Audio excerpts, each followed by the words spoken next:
എല്ലാവർക്കും നമസ്കാരം. ഇന്ന് നമുക്ക് വളരെ എളുപ്പത്തിൽ ചെയ്യാൻ പറ്റുന്ന ഒരു നാടൻ സ്റ്റൈലിലുള്ള ചിക്കൻ ഫ്രൈയുടെ റെസിപ്പി നോക്കാം. വളരെ ഈസി ആയിട്ട് ചെയ്യാൻ പറ്റുന്ന എന്നാൽ നല്ല ടേസ്റ്റി ആയിട്ടുള്ളൊരു റെസിപ്പിയാണ്. ഇതിൻ്റെ മസാലയ്ക്ക് നല്ലൊരു ടേസ്റ്റാണ്. അപ്പോൾ അധികം താമസിയാതെ ഇത് എങ്ങനെയാണ് ഉണ്ടാക്കുന്നത് നോക്കാം. അപ്പോൾ ആദ്യം തന്നെ മിക്സിയുടെ ചെറിയ ജാറിലേക്ക് നമ്മൾ ചേർക്കുന്നത് ചെറിയ ഉള്ളിയാണ്. ഒരു പിടി ചെറിയ ഉള്ളി ചേർക്കാം. നിങ്ങൾ എത്രയാണോ ചിക്കൻ എടുക്കുന്നത് അതിനനുസരിച്ചിട്ട് ചേർക്കാം. ഒരു 6 അല്ലി വെളുത്തുള്ളിയും കൂടി ചേർത്ത് കൊടുത്തിട്ടുണ്ട്. ഇനി ഇതിലേക്ക് ഒരു മീഡിയം സൈസിലുള്ള ഇഞ്ചി ഒന്ന് കഷ്ണങ്ങളാക്കിയതും കൂടി ഇട്ട് കൊടുത്തു. ഇനി നമ്മളിതിലേക്ക് ചേർക്കാൻ പോകുന്നത് വറ്റൽ മുളകാണ്. ഇത് കാശ്മീരി മുളക് അഥവാ പിരിയൻ മുളകാണ്. അപ്പോൾ നല്ലൊരു കളറ് കിട്ടും, എരിവ് അധികം ഉണ്ടാവില്ല. ഇനി നമ്മളിതിലേക്ക് ഒരു 1/4 ടീസ്പൂൺ മഞ്ഞൾപ്പൊടിയാണ് ചേർക്കുന്നത്. ഇനി ഇതിലേക്ക് ചേർക്കാൻ പോകുന്നത് മല്ലിപ്പൊടിയാണ്. ഒരു 1/2 ടീസ്പൂണാണ് ചേർക്കുന്നത്. മുളക് പൊടി ഇനി എക്സ്ട്രാ ആയിട്ട് ചേർക്കേണ്ട, നമ്മൾ വറ്റൽമുളക് ചേർത്തിരിക്കുന്നത് കാരണം. ഒരു 1/4 ടീസ്പൂൺ ഗരം മസാലയും കൂടി ചേർത്ത് കൊടുത്തിട്ടുണ്ട്. 1 ടീസ്പൂൺ വലിയ ജീരകം അഥവാ പെരുംജീരകം കൂടി ചേർത്ത് കൊടുത്തിട്ടുണ്ട്. ഇനി നമ്മൾ ഇതിലേക്ക് നാരങ്ങ നീര് വേണം. ഒരു 3 ടീസ്പൂൺ നാരങ്ങ നീരാണ് ചേർക്കുന്നത്.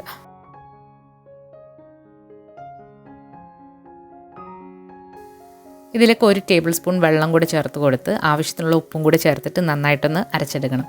ഇതിലേക്ക് ഒരു 1/2 ടീസ്പൂൺ മുതൽ 1 ടീസ്പൂൺ വരെ കുരുമുളക് നിങ്ങൾക്ക് എടുക്കാവുന്നതാണ്. ഇനി നമുക്ക് ഫ്രൈ ചെയ്യാൻ ആവശ്യമുള്ള ചിക്കൻ എടുത്ത് വെച്ചിട്ടുണ്ട്. നമ്മളിവിടെ തൊലിയോട് കൂടിയിട്ടാണ് ലെഗ് പീസുകൾ എടുത്തിരിക്കുന്നത്. തൊലി മാറ്റിയിട്ട് നിങ്ങൾക്ക് എടുക്കാവുന്നതാണ്. 600 ഗ്രാം ചിക്കൻ ആണ് നമ്മൾ ഇവിടെ എടുത്തിരിക്കുന്നത്. ഇതിലേക്ക് നമ്മൾ നന്നായിട്ട് അരച്ച് വെച്ചിരിക്കുന്ന മുളകിൻ്റെ പേസ്റ്റ് ചേർക്കാം. കൂടുതൽ എരിവ് വേണമെന്നുണ്ടെങ്കിൽ നിങ്ങൾക്ക് നല്ല മുളക് പൊടിയും കൂടി ചേർക്കാവുന്നതാണ്. ഇനി നല്ലൊരു ക്രിസ്പിനെസ് കിട്ടാൻ വേണ്ടിയിട്ട് നമ്മളിതിലേക്ക് ഒരു 3 ടീസ്പൂൺ കോൺഫ്ലവർ ആണ് ചേർക്കുന്നത്. കോൺഫ്ലവർ ഇല്ലാന്നുണ്ടെങ്കിൽ പകരം നിങ്ങൾക്ക് അരിപ്പൊടി ചേർത്താലും മതി. ഇത് ചേർക്കുമ്പോൾ നമ്മുടെ ചിക്കനിലേക്ക് മസാല നന്നായിട്ട് കോട്ടായി കിട്ടാനായിട്ട് അത് സഹായിക്കും. ഇനി ഒരു മുട്ടയാണ് ഇതിലേക്ക് ചേർക്കുന്നത്. മുട്ട ചേർക്കുമ്പോൾ ഉള്ള പ്രത്യേകത എന്താണെന്ന് വെച്ചാൽ, നമ്മൾ ചിക്കൻ ഫ്രൈ ചെയ്ത് എടുക്കുമ്പോൾ ചിക്കൻ ഒരുപാടങ്ങ് ഡ്രൈ ആയി പോവില്ല. മുട്ടയും അതുപോലെ തന്നെ കോൺഫ്ലവറും കൂടി ചേർത്തിട്ട് ഫ്രൈ ചെയ്യുകയാണെന്നുണ്ടെങ്കിൽ ചിക്കൻ്റെ പീസുകൾ നല്ല സോഫ്റ്റായിട്ട് എത്ര നേരം കഴിഞ്ഞാലും ഇരിക്കും. ഇതിനി ഒരു 1-2 മണിക്കൂറോ ഒന്ന് അടച്ചു വെച്ചിട്ട് നമുക്ക് റെസ്റ്റ് ചെയ്യാം.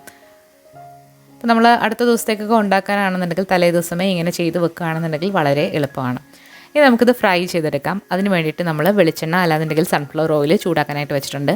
ആദ്യം തന്നെ ഇതിലേക്ക് കുറച്ച് പപ്പടവും കറിവേപ്പിലയും ഇട്ട് വറുത്തെടുക്കുകയാണെന്നുണ്ടെങ്കിൽ ആ എണ്ണയ്ക്ക് നല്ലൊരു മണവും കിട്ടും, നല്ലൊരു ടേസ്റ്റാണ്.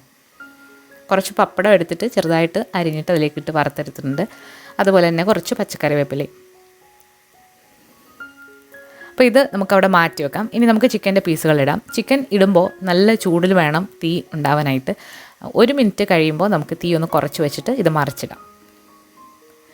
ഇത് വളരെ ശ്രദ്ധിക്കേണ്ട ഒരു കാര്യമാണ്. നമ്മൾ ഇടുമ്പോൾ നല്ലൊരു ചൂടായിരിക്കണം. അത് കഴിഞ്ഞിട്ട് തീ കുറച്ചിട്ട് പതുക്കെ സമയം എടുത്തിട്ട് വേണം ഇത് വേവിച്ചെടുക്കാനായിട്ട്. അല്ലാന്നുണ്ടെങ്കിൽ ഇതിൻ്റെ ഉൾഭാഗം നന്നായിട്ട് വേവില്ല. ഇപ്പോൾ നമ്മൾ മറിച്ചിട്ടിട്ടുണ്ട്. ഇനി നമുക്കിതിൻ്റെ തീ ഒരു മീഡിയം ഫ്ലെയിമിലാക്കി തിരിച്ചു മറിച്ചു വിട്ട് നന്നായിട്ട് ഇതൊന്ന് ഫ്രൈ ചെയ്തെടുക്കാം. ഇതേ റെസിപ്പി തന്നെ നിങ്ങൾക്ക് എയർ ഫ്രയറിൽ ഒട്ടും തന്നെ എണ്ണയില്ലാതെയും ഫ്രൈ ചെയ്ത് എടുക്കാവുന്നതാണ്. അതുപോലെ തന്നെ അവൻ ഉണ്ടെങ്കിൽ അവനിൽ വെച്ചിട്ടും ബേക്ക് ചെയ്തെടുക്കാവുന്നതാണ്. നമ്മൾ ഒരുപാട് റെസിപ്പികൾ അവനിൽ ചിക്കൻ എങ്ങനെയാണ് ഗ്രില്ല് ചെയ്യുന്നതെന്നുള്ളത് ഇട്ടിട്ടുണ്ട്. 2-3 ഇട്ടിട്ടുണ്ട്. അപ്പോൾ അതിൻ്റെയൊക്കെ ലിങ്ക് ഞാൻ ഡിസ്ക്രിപ്ഷൻ ബോക്സിൽ കൊടുക്കാം. അപ്പോൾ എല്ലാ സൈഡും ഒരേപോലെ നന്നായിട്ട് ഒന്ന് ഫ്രൈ ചെയ്ത് നമുക്കിത് മാറ്റി വെക്കാം. അപ്പോൾ എല്ലാ സൈഡും ഒരേപോലെ ഒന്ന് ഫ്രൈ ചെയ്തിട്ട് നമുക്കിത് കോരി മാറ്റാം. അപ്പോൾ നിങ്ങൾക്ക് കാണാം ഈ മസാലയൊക്കെ നന്നായിട്ട് ചിക്കനിലേക്ക് കോട്ടായിട്ടുണ്ട്. അതുപോലെ തന്നെ മസാല എണ്ണയിലൊന്നും ഒരുപാട് സ്പ്രെഡായി പോയിട്ടില്ല, പൊടിയായിട്ട് കിടപ്പില്ല. എല്ലാം ചിക്കനിൽ തന്നെ നന്നായിട്ട് കോട്ടായി ഇരിപ്പുണ്ട്.